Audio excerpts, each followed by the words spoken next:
Buenas tardes, queridos tertulianos de este sillón bíblico. Estoy un poquito con la voz tomada, yo espero que se me entienda. La verdad es que no quería fallar esta semana porque estamos recién empezando con este sillón, ¿no? Bien, llegamos al sexto domingo del tiempo ordinario en el ciclo C, es decir, en el ciclo en donde hacemos la lectura semicontinua del Evangelio de San Lucas. Y hoy se nota bien por qué se llama lectura semicontinua.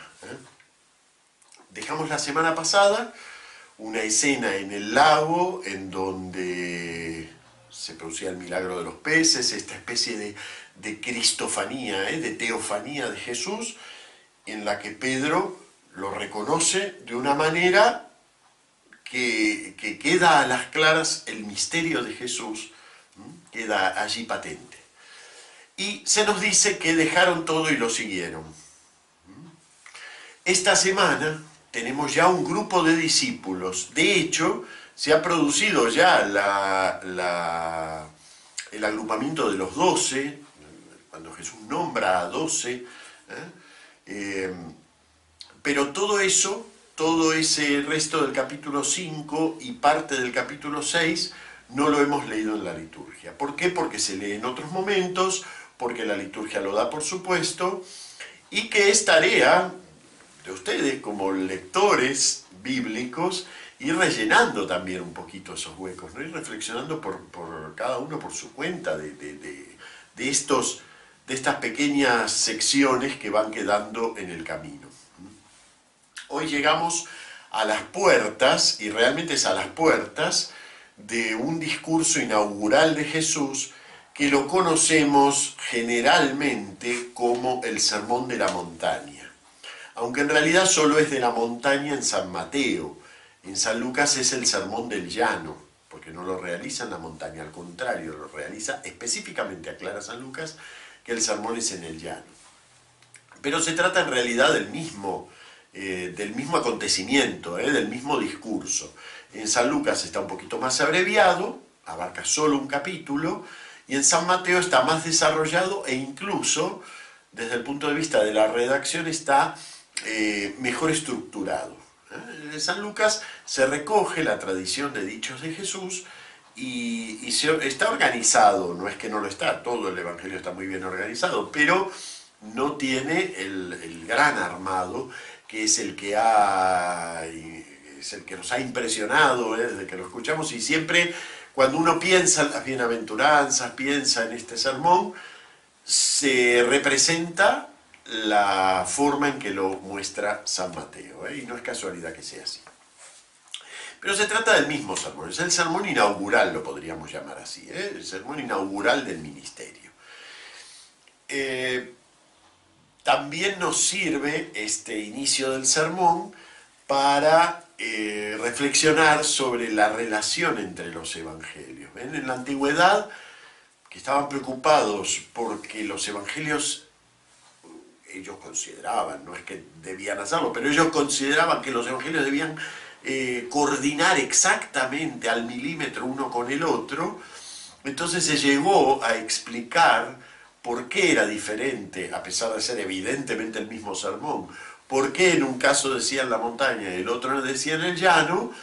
San Agustín dice que Jesús predicó el sermón en la montaña y que cuando bajó repitió el mismo sermón en el llano, ¿no? Entonces no mienten los evangelios, uno es en la montaña, el otro en el llano y el sermón es el mismo.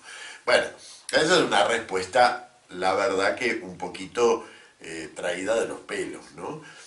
Bien podemos entender, como hace el estudio bíblico en la actualidad, que dentro de lo que es la presentación catequética que hacen los evangelios de las palabras de Jesús, tienen, y de hecho se toman y utilizan, mucha libertad en el modo de trabajar con esas palabras. ¿Ven? Entonces, la montaña y el llano, que tienen tanto simbolismo dentro de la Biblia, en particular la montaña, ¿no? Pero las dos cosas, que tienen tanto simbolismo dentro de la Biblia, han sido utilizados por los dos evangelios de una manera también simbólica. Para San Mateo era importante situar este discurso en la montaña porque él quería acentuar el papel de Jesús como nuevo Moisés. Entonces, a la montaña evoca inmediatamente el Sinaí. Mientras que San Lucas quiere precisamente mostrar este discurso como un discurso dirigido a la vida de la iglesia.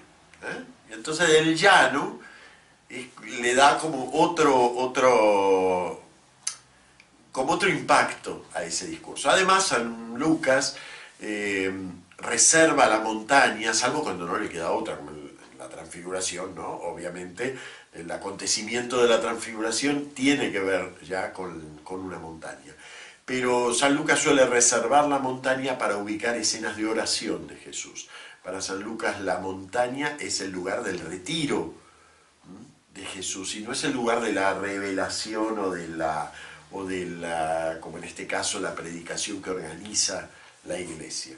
Entonces ven, frente a la misma tradición de Jesús, cada uno de los dos se ha tomado la libertad. Y ustedes me preguntarán, bueno, pero ¿y dónde dio Jesús el sermón? ¿Qué sé yo? No lo sé. Nadie lo sabe eso.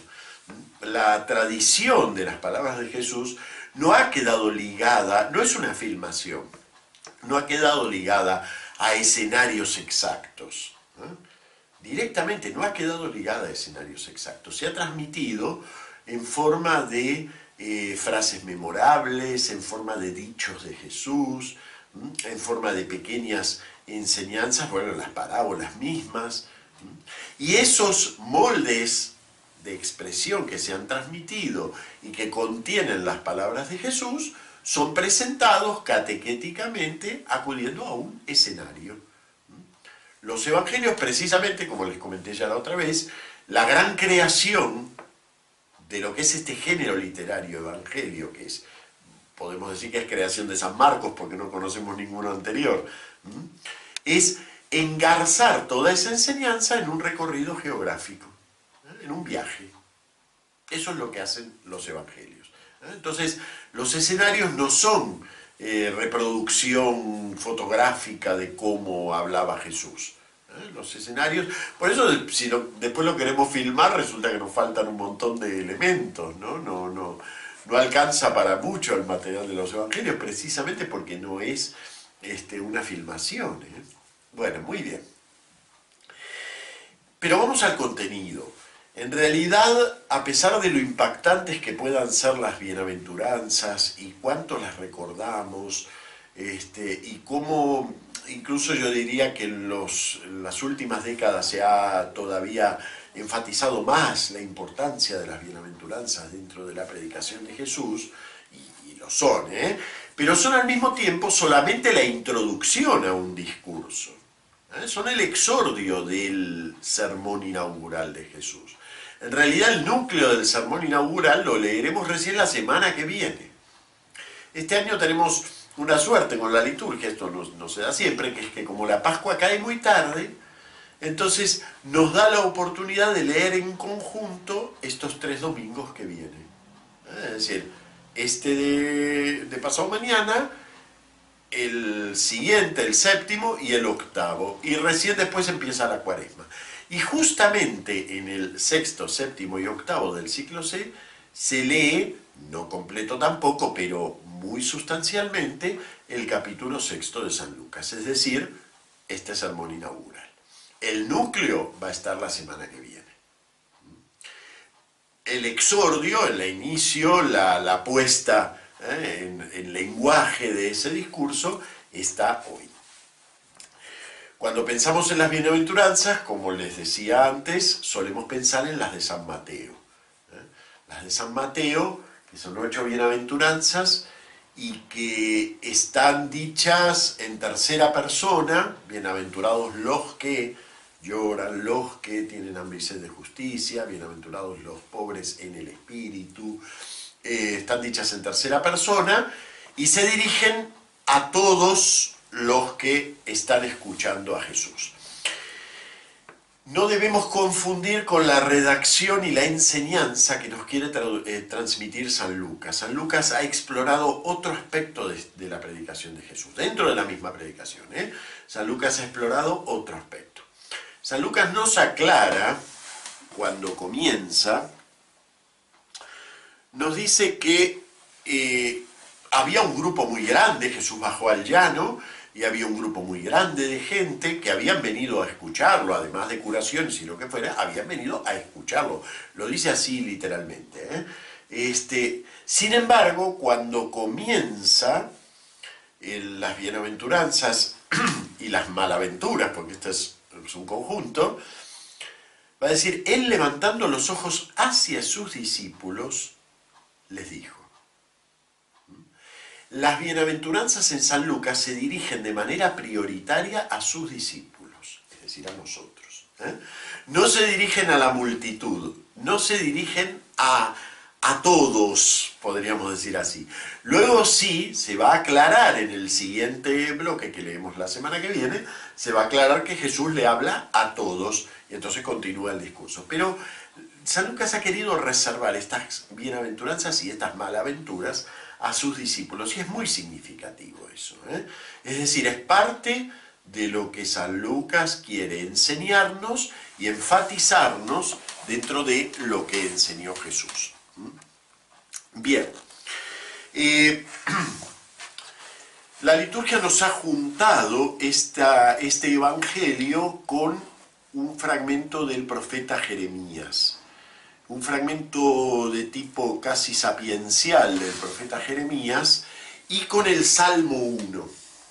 Y no es casual. Es decir, no están puestas al azar como ninguna de estas lecturas. Pero a veces nos cuesta percibir un poquito la vinculación que tienen. La liturgia nos, igual que les comenté la semana pasada, ¿no? A través de la primera lectura y del Salmo, podríamos decir que nos enfoca, dentro del conjunto de lo que podemos entender del Evangelio, nos enfoca un aspecto determinado. Aquí hay algo importante. La originalidad, el hecho de hacer algo distinto a los demás, es un valor para nosotros. Nosotros consideramos, por ejemplo, que un artista es más artista cuanto más original es. Y está bien, tenemos nuestra razón para pensar así. Algunos hacen tonterías con tal de parecer originales, ¿no? En la antigüedad eso no era un valor. Y en la Biblia ciertamente que no es un valor. En la Biblia nos encontramos una gran cantidad de repeticiones. A veces una misma escena está contada varias veces. No hay una búsqueda de la originalidad. Y Jesús no es un predicador que resulta original, porque bueno, nada menos que Dios con nosotros predicando, ¿cómo no va a ser original? Pero no es un valor que Jesús esté buscando. Y un poco la liturgia nos ilumina ese costado de esta predicación de Jesús. ¿Ven? En realidad, el tipo de predicación, felices quienes, malditos quienes, forma parte del entramado de la Escritura. Y lo encontramos infinidad de veces. Hoy no es tan importante centrarse en lo que dice Jeremías, aunque por supuesto tiene su propio valor, ¿no? Pero no es tan importante, sino pescar el doble movimiento de esa predicación de Jeremías. Maldito quien confía en el hombre, bendito quien confía en el Señor. El Salmo 1 lo mismo. Salmo 1 directamente acude a la fórmula hebrea de la bienaventuranza, que posiblemente en arameo es la que usó Jesús. Feliz el hombre que, dichoso el hombre que. Así traducimos el inicio del Salmo primero. Pero dentro del Salmo primero también hay una malaventura. No así los impíos, no así serán paja que arrebata el viento. Última estrofa. Entonces, el lenguaje en sí de la buenaventura y la malaventura forma parte del entramado mismo del lenguaje bíblico, no es una creación de Jesús. Las bienaventuranzas como tal no son una creación de Jesús. Lo profundo es original y es propio de Jesús y no lo podría haber dicho ningún otro, sobre todo la autoridad con la que he dicho esto. Pero no son una creación, no son un invento de Jesús.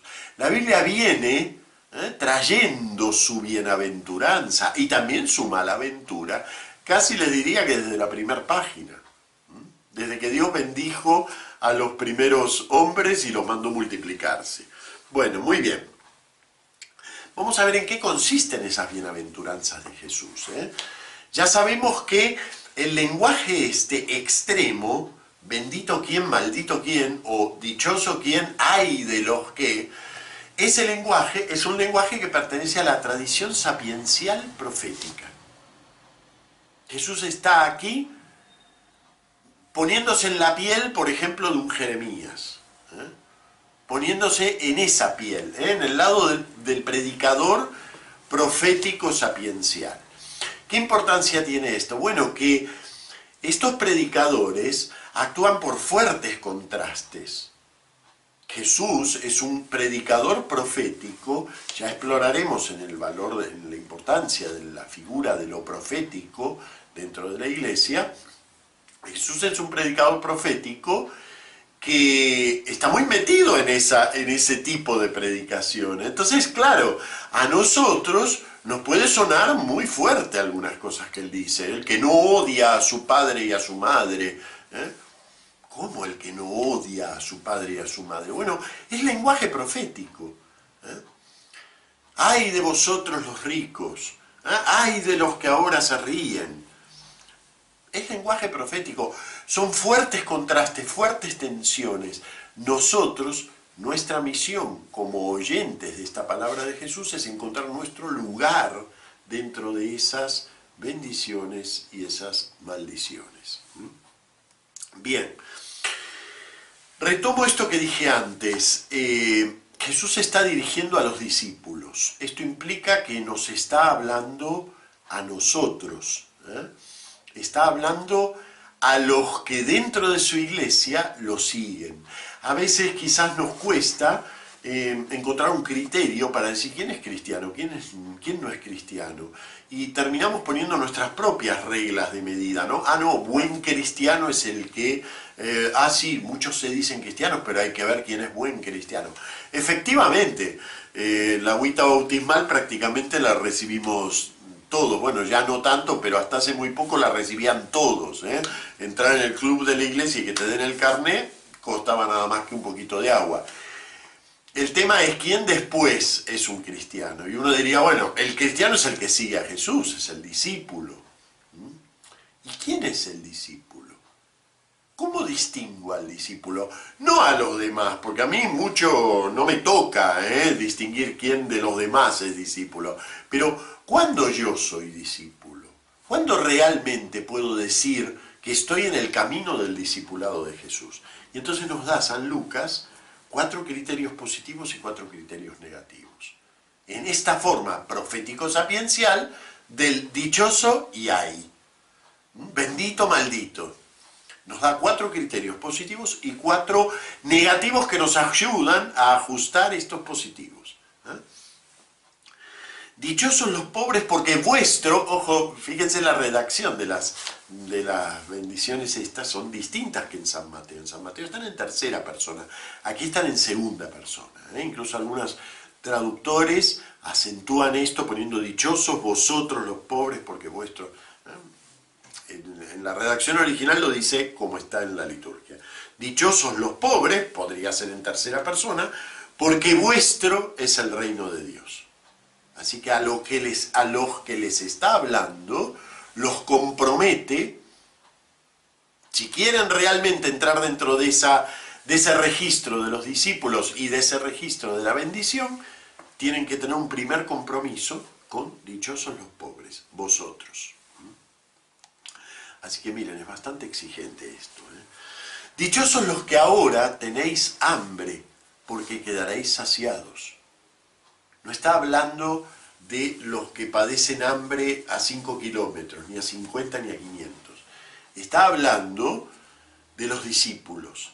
Y los discípulos tienen que vivir una vida tal que en esta vida no puedan sentirse satisfechos.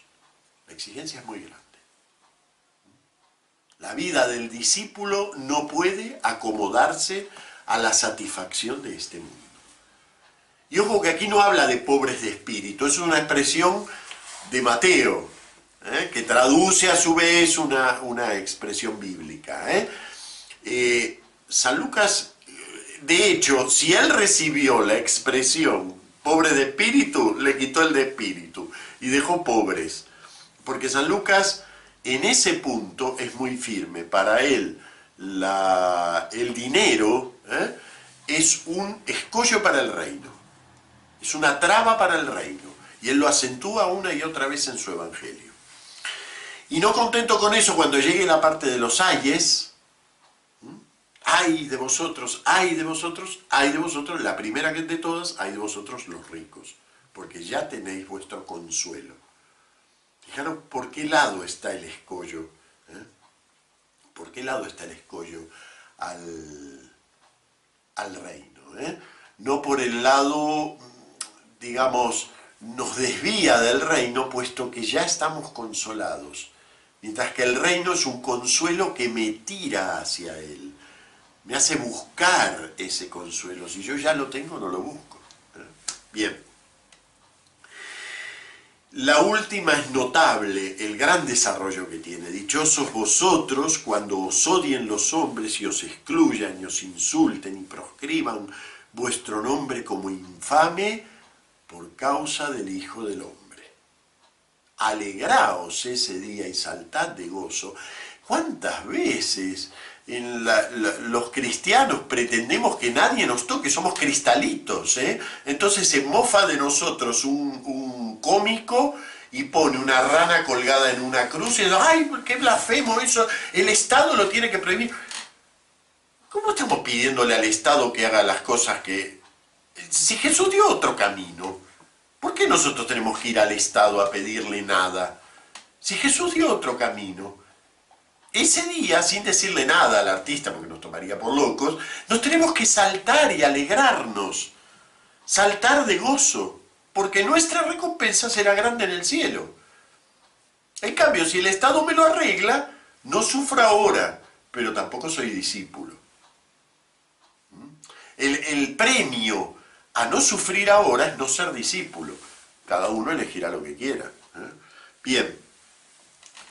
Y esta se equilibra con la última, no tan desarrollada, con el último ay, pero que ayuda mucho a entenderlo. Dice, ay, si todo el mundo habla bien de vosotros. A veces lo entendemos mal esto y tenemos esos cristianos apocados, ¿no? Como hechos al fracaso, ¿no? Si me va bien, pero eso es un defecto psicológico, cuanto mejor, peor. Si me va bien debe ser que nos queremos castigar, ¿no? Eso no dice nada de eso. Por eso esta hay que entenderla en relación a la bienaventuranza. Jesús habla de la persecución a causa del reino.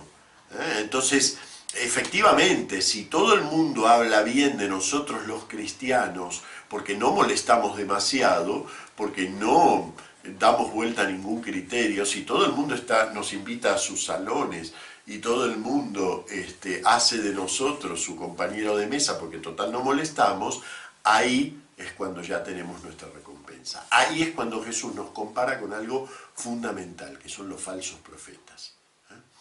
Y entonces, última cuestión de esta lectura de hoy, algo que Jesús metió allí, subrepticiamente, y que San Lucas se ha encargado de enfatizarlo. Cada discípulo, eso nos lo dijo el cura cuando nos bautizó, pero éramos tan chiquitos que no nos acordamos, cada discípulo está investido como profeta. No solo Jesús fue también, entre muchas otras cosas, un profeta, sino que cada discípulo de él está investido por él como profeta. Y por lo tanto, tiene que comportarse como profeta, ser capaz de traer de parte de Dios una palabra que exprese lo que Dios quiere para este mundo. Bueno, muy bien, y con esto cerramos nuestra lectura del domingo sexto del tiempo ordinario, otra vez sin poder trabajar un poquito con la lectura de San Pablo. A ver si me animo y hago un sillón bíblico específico sobre esta serie tan preciosa de lecturas del final de 1 Corintios. Bueno, muchas gracias. Hasta el próximo viernes.